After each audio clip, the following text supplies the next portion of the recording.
Hey everyone, it's Blue Lizard Jello, and it's time for another episode of Everything Possible Before a Boss here in Dark Souls 2. Today we're going to explore the Shaded Ruins, but first we do have a little bit of housekeeping to do. So we are going to head back to Majula and take care of a couple things before heading back to the ruins.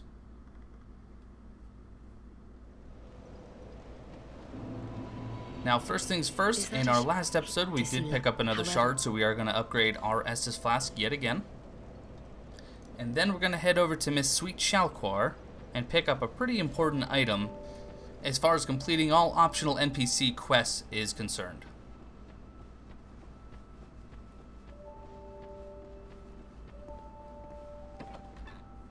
So in order to get this item, all we need is 5,800 souls, and we are going to pick up the Ring of Whispers. So the Ring of Whispers, its main purpose is to allow you to hear when an enemy is nearby. You'll hear this sort of guttural roar when there's an enemy nearby. However, it has a very special purpose in that when you're wearing it, it'll allow you to talk to Manscorpion Tark, who normally wouldn't be able to talk to you because he's, well, a scorpion. And a bit of an Easter egg when it comes to the Ring of Whispers, if you're wearing it when you enter the Queen's room in Drangleic Castle, you'll actually hear the roar, indicating that the Queen herself is actually an enemy. So spoiler alert if you didn't know that already. The Ring of Whispers can actually give you a hint as to who the final boss is in Dark Souls 2. But I'm sure most of you probably already know that by now.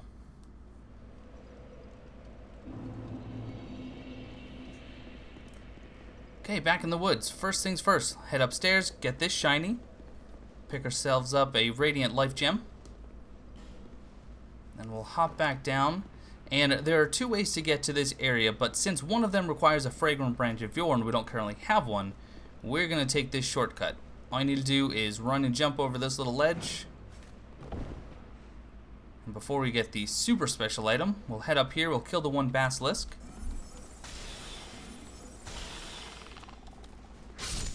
And we'll pick up a Darknight Stone from the basilisk, and then Soul of a Brave Warrior and a Twilight Herb from this corpse.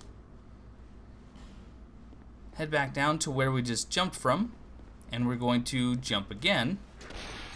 And surprise, no item there. And we're going to jump across that gap, and inside there's an iron chest. And a lot of people really are fond of this weapon, the Black Knight Halberd. So very different than the Black Knight Halberd from Dark Souls 1, this actually has natural fire damage. So it is split damage, but because it's not infused, you can actually further infuse it along the fire path to give it even greater damage. And it's a pretty effective weapon. Soul of a Brave Warrior and 3 Firebombs.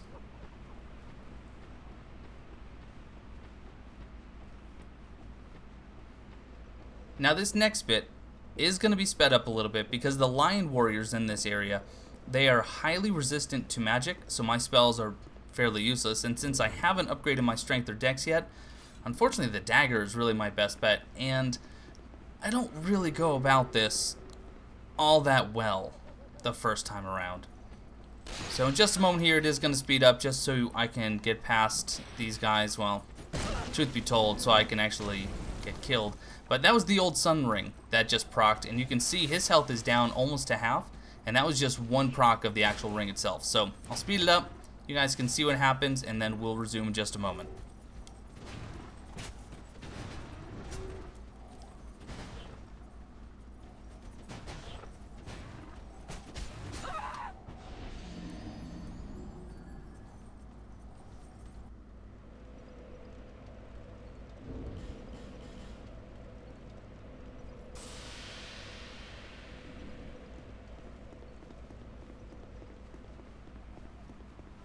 Let's try that again.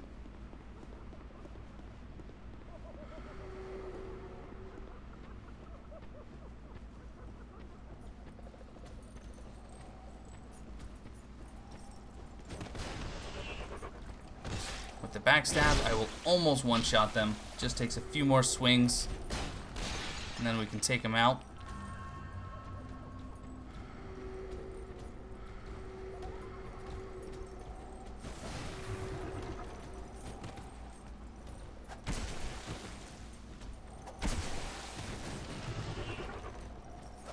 We can take him out. Well, there's one.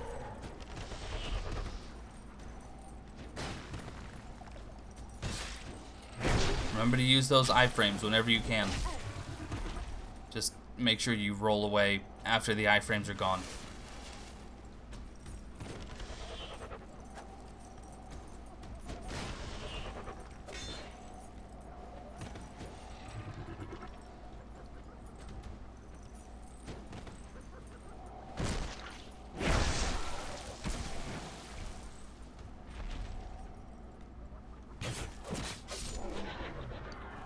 Alright, while that one's gone, we'll go ahead and pick up this flame butterfly and 3 torches. And before we go and we take him out, we'll head down here, break some of these curse jars. I think these enemies were a pretty neat addition. I hate them, but I like them. It's creative. Another soul of a brave warrior. And look, another Pharros Lockstone, Melentia. I was just showing that we've already picked up 3 on top of the 2 that we've already used without ever buying one from her. I can't stress it enough. I don't know why. I'm taking it personally now. Take care of this crystal lizard, who will drop 2 Titanite Shards, a Titanite Chunk, and a Boltstone. So this is unlike the previous 2 Souls games where there was some variety in what the lizards can drop. They are now set. In this game, that crystal lizard will always drop 2 shards, 2 shards, 1 chunk, and 1 Boltstone. Pick up a Dark Scythe. I don't hear anything great about the Dark Scythe. I've looked into it. I've used it a little bit myself. I guess if you want a dark weapon that's ranged without actually using an infusion stone, other than that, the damage is not impressive. The scaling is pretty average. Are you not human? Meh. Who do? So here I am talking to Manscorpion Tark because I did equip the Ring of Whispers. So you can't get anything from him until after you've already killed his betrothed, Najka, as well as after you kill the Duke's Dear Freya and you kill that priestess or duke or whoever it is afterwards, you can come back and also claim a reward. If you do choose to kill him, right now it is possible, and he will drop the 2nd dragon ring.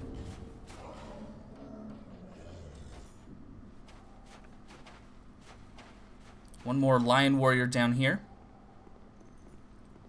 I don't know the significance of this one. He's clearly different. However, I don't believe he drops anything that the lion warriors cannot. Maybe the shield is different. I'm not sure. I'll have to take notice of that. But he did drop the lion warrior's cuffs. Well, he will drop it once he dies.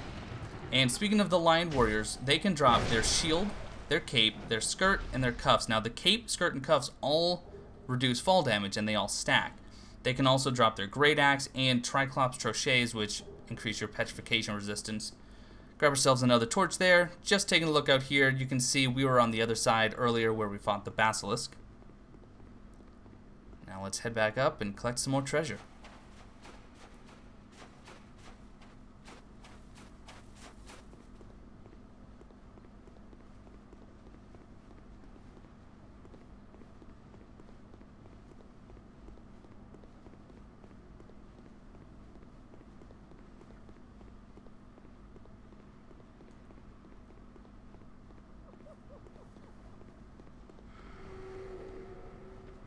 And now that the majority of the lion warriors have been dealt with, we do have a wooden chest over here that we can open after we take care of the cursed jars. And we'll get 3 human effigies, 3 bleeding serums.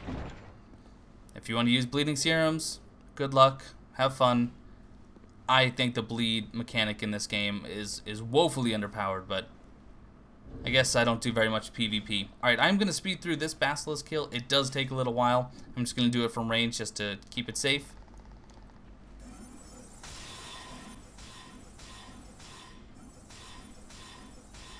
Here I am shooting him in the eye to see if he takes additional damage, which he does not. Kind of think he would. I think if I was hit in the eye, I would take more damage than, you know, just the face. Then we'll take care of the lion warrior who has just very little health left. And then we'll pick up the drop from the basilisk, which was a petrified dragon bone. Useful for upgrading those boss weapons later on. Speaking of boss weapons, we are going to unlock someone today who can help us out with those. Granted, we won't be able to actually speak to her again until we've killed some bosses, but we can free her from her temporary prison at least. I was a little bit early on the roll there. And by a little, I mean I was extremely early on the roll there.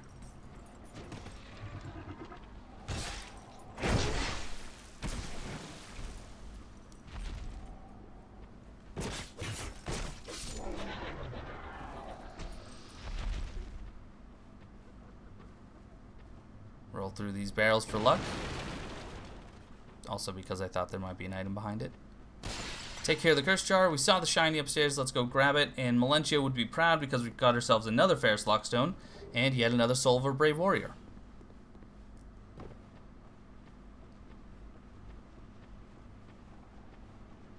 Small jump across this gap to kill the jar and to grab this wooden chest with another Titanite Chunk and another petrified dragon bone.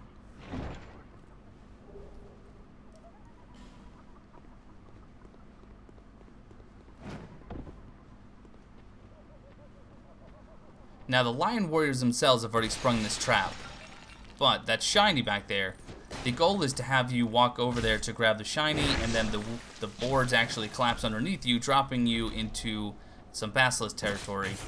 But luckily the lion warriors found that out for us. And it's not even anything good. It's a single life gem. If you're hurting for health, there you go. There's a life gem for you. Going up here just to show that there's nothing up here. Also because I thought there might be.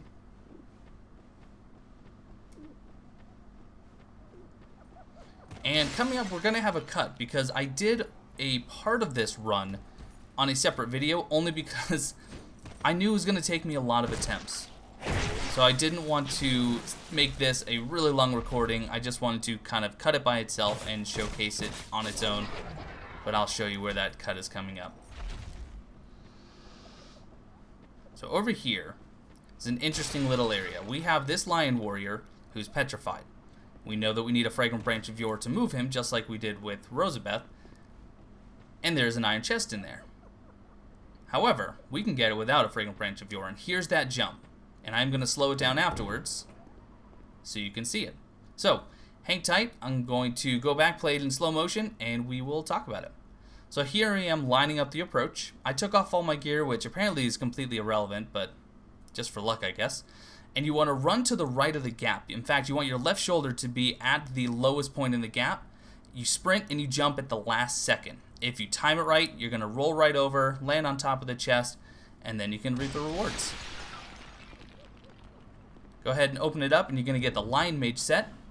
And you're going to get yourself, funnily enough, a fragrant branch of yore. So you could use that to get out, or if you're like me and you want to hold on to that branch, just homeward bone out, because we have a better use for that branch in just a little bit.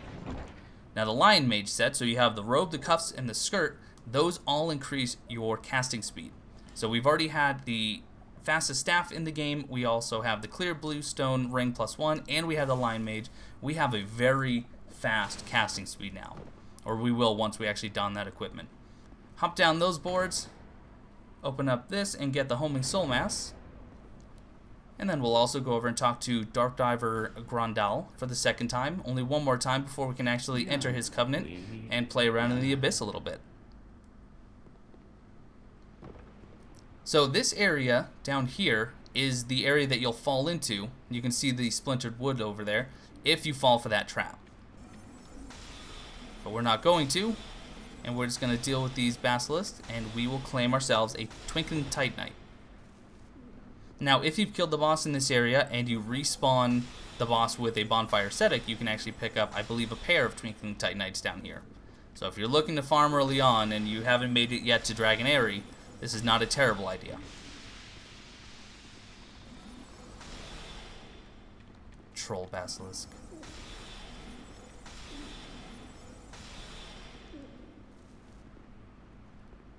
And here, there's our Titanite. And we'll stop over at this wooden door just to show that it is indeed locked, and you can hear a cooing in the back. And we'll see why in just a moment. By the way, those pools of acid are corrosive, and they will damage your armor and your weapons. So I don't recommend blindly running through it just like I just did. Again, a lot of the strategies I show you are professional only. That's one of them. Running through acid. Take my word on it. Alright, so we unfroze this particular lion warrior for good reason. Let's go ahead and take him out.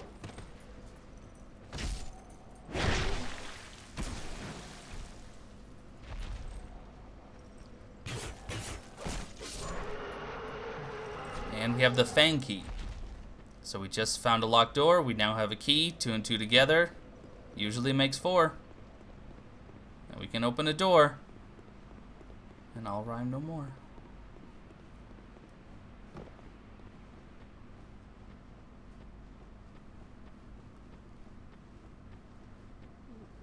And this time I will just hop down here, since it's closer to the door. And if you've played Dark Souls 1, you may be tempted to attack. This is not the painted world of Ariamis, so go ahead and just talk to Ornifex and send her on her way. And we can pick up yet another Estus Flash Shard. Now, Ornifex is a boss soul trader. So later on, you'll actually find her in Brightstone Cove, Seldora, and you'll be able to trade certain boss souls for boss weapons, which is handy since we've been picking up some dragon bones.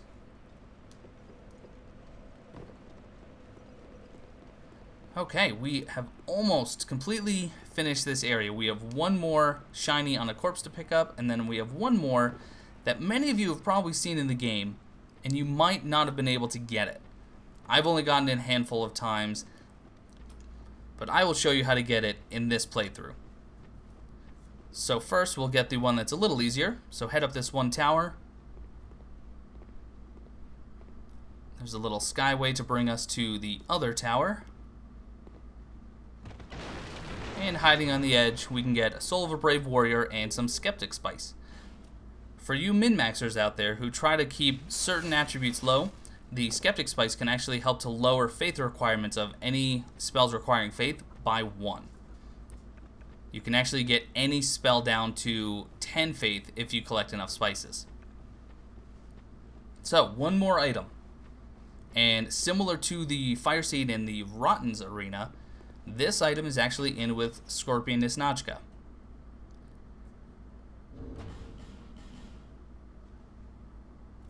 There is a trick here, however, and I will talk about it as I speed the video up because it does take me a little bit of time to get to it. And you can see it right there on the left. It's up in a tree. You cannot break this tree as the player. You must have the Scorpioness break it. Her attacks, her normal attacks, won't do it. The only attacks that will break it is if she swings her tails, if she does the tail slam like you just saw and it actually hits it, or, and this is my preferred and easiest method, after she's already gone underground, if you can get her to pop back up right where that tree is, it will break it down and you can get the item. So she's now underground. You're gonna take damage here most likely. It's just the nature of the beast, but trust me when I say this item is absolutely worth the damage you will take. It is a shame that more players don't know about this item. So here she comes. She broke the tree. I took some damage. I'm going to back off and heal. And then let's go get it. And our reward for all of that work? That's right, a single flame butterfly. You are welcome. What a troll. Let's get out of here. And I don't mean troll from me. I mean, yes, I might have just trolled you, but FromSoft. Seriously? A single flame butterfly? Alright. Well, let's go back to Majula, because we did get another flask shard, and we'll upgrade our Estus, and we're going to call that a day.